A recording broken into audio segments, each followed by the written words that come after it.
अस्सलाम वालेकुम। उम्मीद है आपको टॉपिक देख के पता लग गया होगा। आज का टॉपिक है यूके स्पाउस वीज़ा की एक्सटेंशन के बारे में। हमारी ऑलरेडी हमारे चैनल के ऊपर यूके स्पाउस वीज़ा से रिलेटेड सारी वीडियोस अवेलेबल हैं, उसकी रिक्वायरमेंट्स अवेलेबल हैं।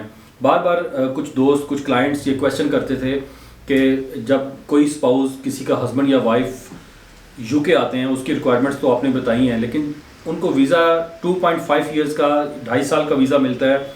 जब उन्होंने एक्सटेंशन करनी होती है उसकी रिक्वायरमेंट्स क्या हैं। तो मैंने सोचा कि आज इस बारे में मैं आप सबको इन्फॉर्मेशन प्रोवाइड करूं। ये सारी की सारी इन्फॉर्मेशन gov.uk की वेबसाइट्स पे अवेलेबल है। मैं बार बार आप लोगों को कहता हूं कि प्लीज़ आप जब वकील से मशवरा करते हैं, कंसल्टेंट से मशवरा करते हैं, तो गवर्नमेंट की वेबसाइट को भी ज़रूर पढ़ा करें। काउंटर चेक ज़रूर किया करें कि गवर्नमेंट की वेबसाइट पे क्या लिखा हुआ है। अभी भी मैं कोशिश करूंगा जितनी बातें मैं आपको बताऊं, एक बात भी मेरी तरफ से नहीं होगी। सारी की सारी बातें गवर्नमेंट की वेबसाइट पे अवेलेबल है। तो यूके स्पाउस वीज़ा की जो एक सबसे बड़ी रिक्वायरमेंट है वो है फाइनेंशियल रिक्वायरमेंट की। आप जब एंट्री के लिए, एंट्री क्लियरेंस के लिए पहला वीज़ा अप्लाई करते हैं जो कि 2.5 साल का वीज़ा मिलता है आपको, उसमें भी 18,600 की रिक्वायरमेंट है। और जब आप दूसरा वीज़ा जिसको एक्सटेंशन बोलते हैं, 2.5 साल ख़त्म होने के बाद आपकी वीज़ा की जो एक्सपायरी है उससे 1 महीना पहले आप अपनी एक्सटेंशन अप्लाई कर सकते हैं, तब भी 18,600 की रिक्वायरमेंट है। अब ये जो फाइनेंशियल रिक्वायरमेंट है एक्सटेंशन के लिए, आपके जो मेन डिफरेंस है जो कि एंट्री क्लियरेंस में नहीं है, यहाँ पे हस्बैंड वाइफ दोनों की इनकम कलेक्टिवली जो है काउंट हो सकती है। एंट्री क्लियरेंस पे सिर्फ जो स्पॉन्सर होता है उसकी इनकम कंसिडर की जाती है कि आपका जो स्पॉन्सर यूके में मौजूद है वो हस्बैंड या वाइफ, उसकी इनकम 18,600 हो। लेकिन एक्सटेंशन के वक्त ये एक कह लें कि आपके लिए रायत है कि आप दोनों मियाँ बीवी मिलकर काम कर रहे हैं, तो आपकी कलेक्टिव सैलरी जो है 18,600 हो। इसमें आपको जो सपोर्टिंग डॉक्यूमेंट्स चाहिए, आपको एम्प्लॉयमेंट लेटर चाहिए, सैलरी स्लिप्स चाहिए, बैंक स्टेटमेंट चाहिए, और अगर आपके पास पिछले साल का P60 अवेलेबल है तो वो भी साथ लगेगा।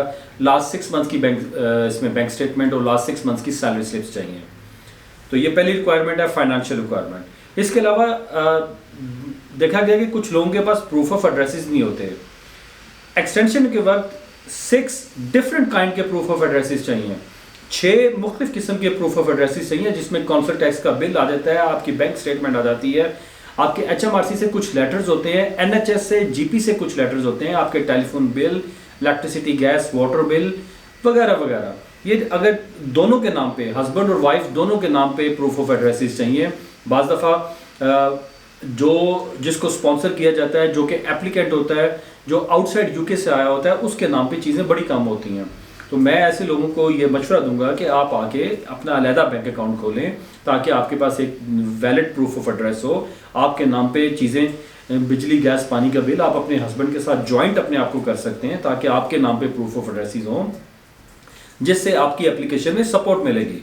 तो 6 मुख्तलिफ किस्म के प्रूफ ऑफ एड्रेसेस जो हस्बैंड और वाइफ दोनों के नाम पे हैं।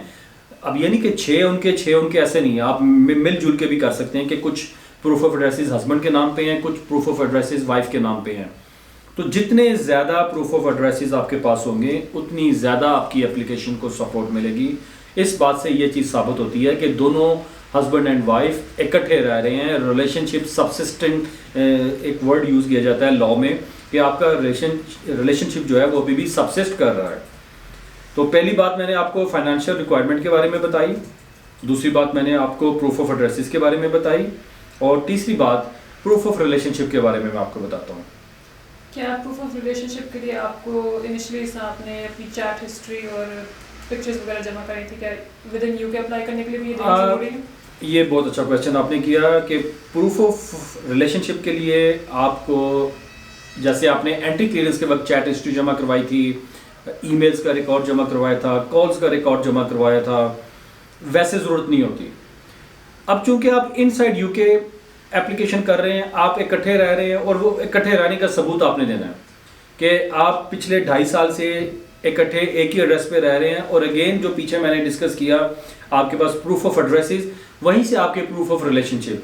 अब बात हुआ देखें, 2.5 सालों में आपके बच्चे भी होते हैं, बहुत सारे कपल्स हैं जिनके 1 या 2 बच्चे हो चुके होते हैं, तो वो बर्थ सर्टिफिकेट बच्चों के जमा करवाते हैं, अपने जॉइंट एड्रेसेस जमा करवाते हैं, जिससे पता लगता है कि प्रूफ ऑफ रिलेशनशिप अभी भी आप वैलिड रिलेशनशिप में हैं, आपका प्रूफ ऑफ रिलेशनशिप साबित हो जाता है। तो अगेन आपने प्रूफ ऑफ इनकम, जिसको फाइनेंशियल रिक्वायरमेंट है, वो बताए आपने प्रूफ ऑफ एड्रेसेस बताए, जो कि 6 मुख्तलिफ किस्म के प्रूफ ऑफ एड्रेसेस हैं। And number 3 proof of relationship आपने बताया। प्लस इसके अलावा जो भी सपोर्टिंग डॉक्यूमेंट हैं, यहाँ पे मैं प्रूफ ऑफ जो फाइनेंशियल रिक्वायरमेंट उसमें बताऊँ। कुछ लोग, मैंने आपको बताया कि सैलरी स्लिप्स वगैरह, लेकिन कुछ लोग बिजनेस कर रहे होते हैं, तो वो इसी तरह वाइस वर्सा अपने बिजनेस से रिलेटेड डॉक्यूमेंट जमा करवाएंगे और अपनी वीज़ा एक्सटेंशन की जो एप्लीकेशन है उसको करेंगे। एक मेन डिफरेंस है, एंट्री क्लियरेंस के वक्त आपने जो इंग्लिश की रिक्वायरमेंट पूरी की थी वो थी A1, लेकिन जब एक्सटेंशन अप्लाई करेंगे उसमें आपको A2 लेवल का इंग्लिश लैंग्वेज सर्टिफिकेट प्रोड्यूस करना पड़ेगा।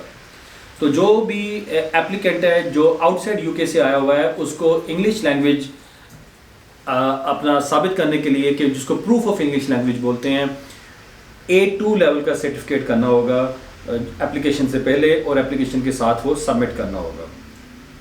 इसकी कोई मिनिमम टाइम पीरियड है अप्लाई करने के लिए कि कब अप्लाई करना चाहिए? आप 28 दिन पहले आपकी वीज़ा की एक्सपायरी, आपको जब आपका फर्स्ट वीज़ा मिला है, एंट्री क्लियरेंस वीज़ा मिला है जो कि 2.5 साल का वीज़ा मिला है, आपके पास BRP कार्ड होगा, उसके ऊपर वीज़ा एक्सपायरी डेट लिखी होगी। उस एक्सपायरी डेट से 28 दिन पहले आप अपनी एक्सटेंशन अप्लाई कर सकते हैं। अब अप्लाई करने का तरीका क्या है? ऑनलाइन एप्लीकेशन है जो कि आप ऑनलाइन फिल करेंगे। अगर आप खुद कर सकते हैं वेरी गुड, अदरवाइज एक्सपर्ट्स मौजूद होते हैं, आप एक्सपर्ट्स के पास आएँ, हम आपकी एप्लीकेशन करेंगे। ऑनलाइन एप्लीकेशन फॉर्म फिल होगा, ऑनलाइन फ़ीस जमा होगी। अगेन यहाँ पे 2 तरह की फ़ीस आपको पे करनी होगी। नंबर 1 वीज़ा एप्लीकेशन की फ़ीस, एंड नंबर 2 IHS जो कि अब IHC बन गया है, इमिग्रेशन हेल्थ चार्ज। ये आपको 2 अलग अलग फीसिस पे करनी होगी। तो ऑनलाइन एप्लीकेशन फिल हो गई, ऑनलाइन फीस पे हो गई, फिर ऑनलाइन ही आपको पोर्टल पे जाके सारे के सारे डॉक्यूमेंट्स अपलोड करने होंगे जो कि मैंने आपसे अभी डिस्कस किए। तो सारे डॉक्यूमेंट्स आप ऑनलाइन अपलोड करेंगे होम ऑफिस को, और सारी एप्लीकेशन वहाँ से चली जाएगी। एट दी एंड आपकी अपॉइंटमेंट बनेगी बायोमेट्रिक के लिए। बहुत सारे ऐसे एप्लीकेंट हैं जिनको एक एप्लीकेशन है IDVP ऐप, उसके थ्रू वो ID वेरीफाई कर लेते हैं और आपको बायोमेट्रिक के लिए नहीं जाना पड़ता। लेकिन इन मोस्ट केसेस आपको अपॉइंटमेंट बना के अपॉइंटमेंट पे जाना पड़ता है बायोमेट्रिक्स के लिए। वहाँ पे फिंगरप्रिंट्स होते हैं और आपका फेशियल, आपकी फ़ोटोग्राफ ली जाती है। बाज़ दफ़ा वो अपॉइंटमेंट भी फ्री ऑफ कॉस्ट अवेलेबल होती है, लेकिन अगर आपको जल्दी की अपॉइंटमेंट चाहिए हो तो उसकी भी कुछ फ़ीस लगती है। वैसे तो मैं एग्री नहीं करता कि वो फ़ीस लगनी चाहिए, लेकिन अब चूँकि ये गवर्नमेंट ने थर्ड पार्टी को कॉन्ट्रैक्ट दिए हुए हैं, वो थर्ड पार्टी अपनी मर्ज़ी की फ़ीस पे ले रहे होते हैं। लेकिन अगर आपको फ्री अपॉइंटमेंट चाहिए, बाज़ दफ़ा 2-3 हफ्ते बाद जाके आप देखें आपको फ्री की अपॉइंटमेंट मिल जाती है। तो मैं उम्मीद करता हूं कि आज मैंने कोशिश की आपको मोटी मोटी इन्फॉर्मेशन दे सकूं, लेकिन इसके बावजूद अगर आपको कोई और क्वेश्चन पूछना है आप नीचे कमेंट कर सकते हैं। गवर्नमेंट की वेबसाइट पे जाके खुद पढ़ें। पहले तो मैं ये कहूँगा कि आप गवर्नमेंट की वेबसाइट पे जाके ज़रूर पढ़ें और लाजमी पढ़ा करें। इसके अलावा अगर आपको केस स्पेसिफिक मुझसे किसी भी केस पे इंफॉर्मेशन चाहिए, एडवाइस चाहिए, आप मुझे कांटेक्ट कर सकते हैं। टेलीफोनिक अपॉइंटमेंट, वीडियो लिंक के थ्रू अपॉइंटमेंट बना सकते हैं, या फेस टू फेस आप मेरे ऑफिस में आ सकते हैं। हम कोशिश करेंगे कि आपको ऐसी इन्फॉर्मेशन दें जिससे आपका फ़ायदा हो सके। Thank you very much. अल्लाह हाफिज़।